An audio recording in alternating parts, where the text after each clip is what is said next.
Olá, tudo bem? Eu sou o Patrick, bem-vindo ao meu canal.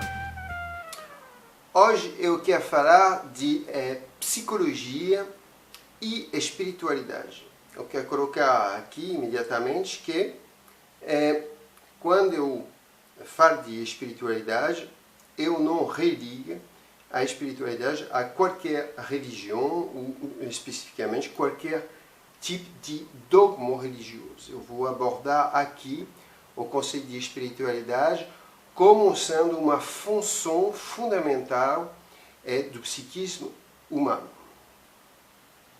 Então, o que psicologia e espiritualidade têm a ver junto, como, de uma certa forma, eles são religados e, especificamente, como eles se religam dentro do quadro da psicologia e, mais especificamente, das terapias. Talvez a primeira forma de abordar o sujeito é de interrogar a própria palavra, a palavra espiritualidade. Obviamente, a espiritualidade faz referência ao espírito.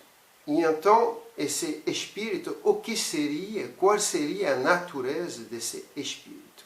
Então, isso imediatamente nos manda de volta a uma primeira colocação, que é que dentro do universo da psicologia a gente tem a possibilidade de um psiquismo produzido por dois agentes diferentes. O primeiro e o mais óbvio e conhecido seria então o agente psico-orgânico, que se refere então ao órgão, o cérebro. Isso é a atividade cerebral que pode se abordar de uma forma bastante racional, científica, e que efetivamente faz parte dos agentes produtores do psiquismo humano, e também que a gente pode estudar, entre outros, através da psicologia, mas também através das neurociências. E o segundo agente, que no caso do nosso vídeo nos preocupa mais especificamente, é então o espírito, que ele seria o agente psicoespiritual, que ele então não se refere a nenhum órgão, nenhuma organicidade, ele é, ao contrário, um agente imaterial. E então, obviamente, essa proposta de um duplo agente, um agente psico-orgânico e um agente psico-espiritual, que seria imaterial, é uma proposta que, de uma certa forma, por alguns membros da comunidade da psicologia, dos membros da comunidade da psicologia, é controverso, porque, obviamente, a gente não pode abordar cientificamente da mesma forma o cérebro, né, e o espírito. Por uma razão óbvia, que se a gente concorda sobre o fato que o espírito é uma fenomenologia imaterial, ou pelo menos que não se organiza a volta de uma organicidade que é a nosso alcance, o alcance do nosso sentido, então fica difícil de fazer entrar, num primeiro tempo, pelo menos, a proposta do espírito dentro de um conjunto científico, pois a psicologia se considera como uma ciência. É uma ciência. No entanto, uma coisa muito interessante que então valida a proposta do espírito, vale dizer aqui que em nossa época bem materialista, que vamos dizer, tem uma tendência bem forte a considerar, no caso da psicologia, o psiquismo como uma espécie de, vamos abordar isso de uma forma mecanicista, a considerar o ser humano como, finalmente, um organismo psíquico. Isso vai criar certas dificuldades. No entanto, quando a gente aborda isso de uma outra forma, a proposta do espírito rapidamente se valida. E isso é especificamente no caso da fenomenologia da consciência. É impossível considerar a existência de uma psicologia sem a fenomenologia da consciência. E para explicar e abordar e estudar a fenomenologia da consciência, é impossível fazer isso com apenas a proposta de um agente psico-orgânico, ou seja, o cérebro. A gente precisa de dois elementos. E então, aqui que vem a validação da proposta da existência do agente psicoespiritual e material, porque, para que seja possível a fenomenologia da consciência, a gente precisa de dois polos, né? Dois agentes. Isso porque a consciência é o fato que você não apenas está existindo, mas que você sabe que você está existindo. Da mesma forma que o seu corpo vai se colocar em frente do espelho e criar a fenomenologia, quando ele se espelha, do reflexo, e então que o reflexo é imaterial, porém não deixa de existir, mas da mesma forma que o corpo enfrenta o seu reflexo, dentro da fenomenologia da consciência, o que vai fazer ofício de reflexo vai ser, enfim, de relação entre um corpo e o seu reflexo, vai ser a relação entre o cérebro e o espírito. Isso é fundamental. É impossível conceber a fenomenologia da consciência sem esses dois polos. Dois polos que se espelham e que permitem, por exemplo, a um organismo de não somente, por exemplo, você, não é somente um psico-organismo que enxerga. Você sabe que você está enxergando. E é porque você sabe que você está enxergando que você pode falar: eu estou enxergando, eu estou vendo.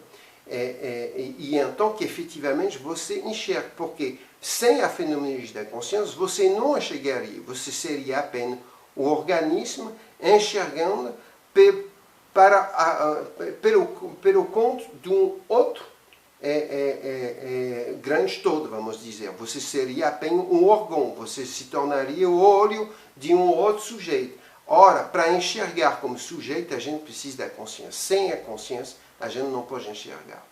E então, isso é uma coisa fundamental e que aponta efetivamente que a produção, o psiquismo humano é produzido obrigatoriamente por dois agentes, um agente orgânico e um agente espiritual.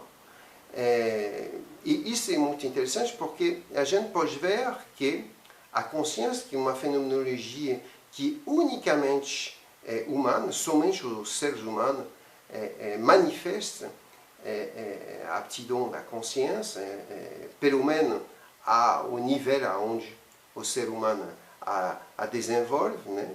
Os animais talvez tenham uma consciência, bem possível, aliás, mas ela é muito reduzida. Mas no caso do humano, a aptidão é tão desenvolvida que a gente pode escrever uma história da consciência, o que é impossível, por exemplo, não sei, no caso do gato, a consciência do gato é impossível escrever uma história do desenvolvimento da consciência do gato. No caso do homem, sim. Por quê? Porque, efetivamente, desde as idades mais remotas da pré-história, o ser humano evoluiu muito. E por que ele evoluiu muito? Porque, justamente, ele desenvolveu a sua consciência nunca parou de se ampliar, de se expandir e de, assim, se desenvolver. E isso a gente pode, os antropólogos e o historiador conhecem bem isso, os primeiros eventos que apontam o desenvolvimento da consciência no ser humano são justamente eventos, entre outros, mas essencialmente, eventos que são ligados à função da espiritualidade. Isso por exemplo, a primeira vez que o ser humano começar a enterrar os mortos. Isso quer dizer o quê? Isso quer dizer que enterrar-se os mortos manifesta o fato que os premissas da consciência se desenvolvem a um ponto de entender que tem uma separação entre o espírito e o corpo, e que o corpo retorna ao grande todo orgânico, que por excelência é simbolizado pela Terra, né? E imediatamente, logo depois, a gente vê aparecer dentro na história humana, né, o fato que o ser humano começa para simbolizar o lugar onde os mortos são enterrados, e isso é o início da construção dos túmulos, né? Às vezes apenas por uma pedra ou um signo, mas isso já é o premisso da consciência que, de um lado, o corpo retorna ao grande todo orgânico que é a Terra, e do outro, a gente simboliza o espírito do ser enterrado.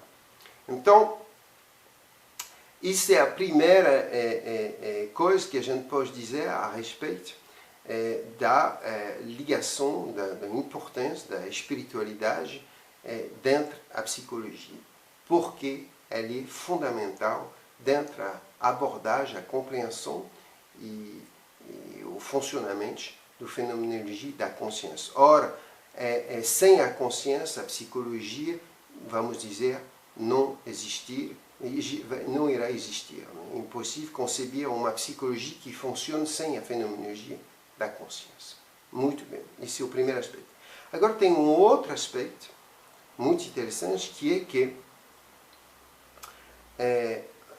o próprio da espiritualidade é de levar o ser humano até as fronteiras do conhecido e até as fronteiras do mistério. E isso é porque, através do fenômeno da consciência, o ser humano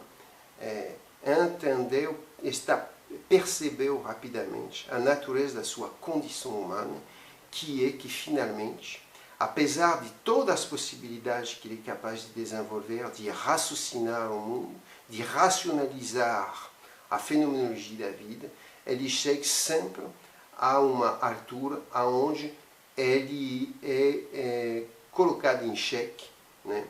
E onde ele se confronta com o mistério da vida.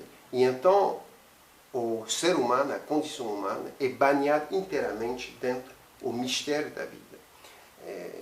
Isso é uma coisa que a gente talvez conscientize de forma cada vez mais nítida, especificamente numa época como a nossa, onde, por exemplo, a ciência nos permite de medir ainda mais a imensidão do mistério no qual a gente está banhado, como, por exemplo, as famosas imagens do grande megatelescópio, o Hubble, né, onde efetivamente mais o ser humano consegue investigar a imensidão do universo, mais ele descobre que essa imensidão é uma infinidade absolutamente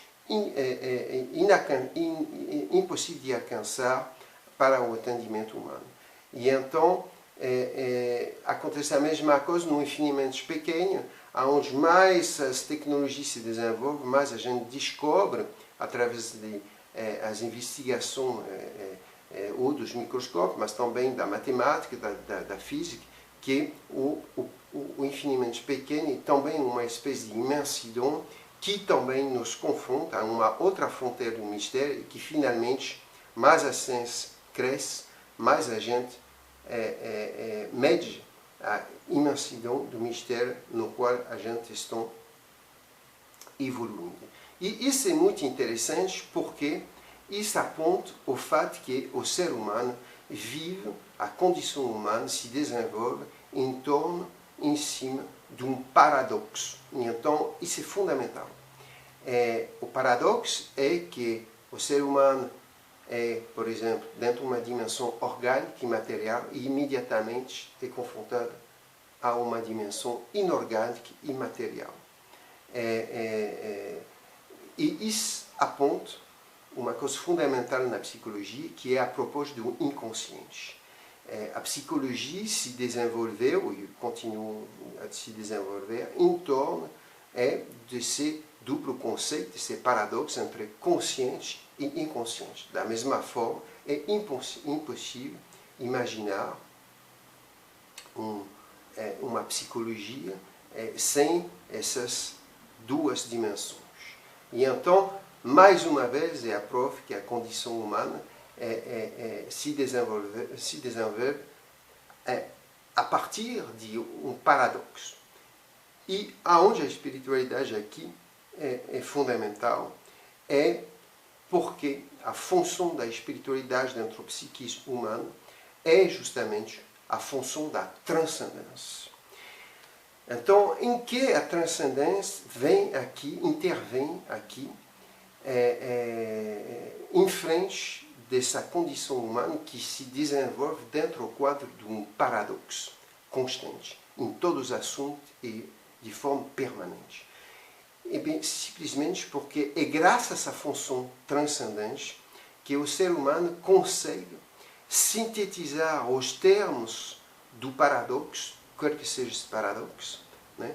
Sintetizar esses dois termos do paradoxo em um terceiro elemento único que sintetiza os elementos do paradoxo através de uma função simbólica.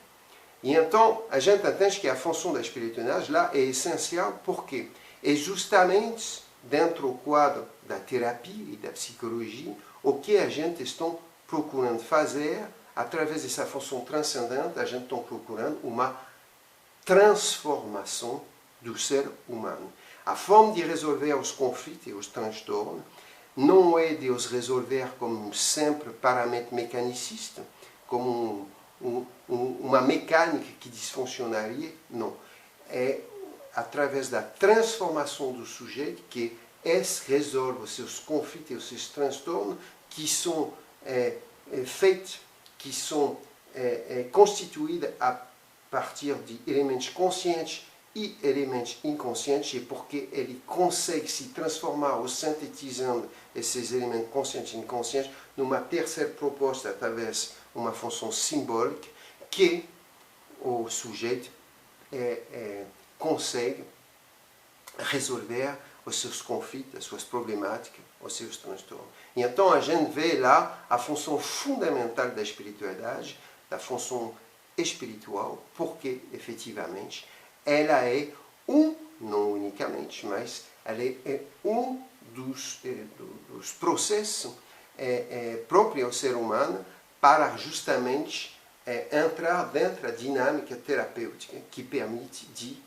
resolver as suas problemáticas através da sua transformação.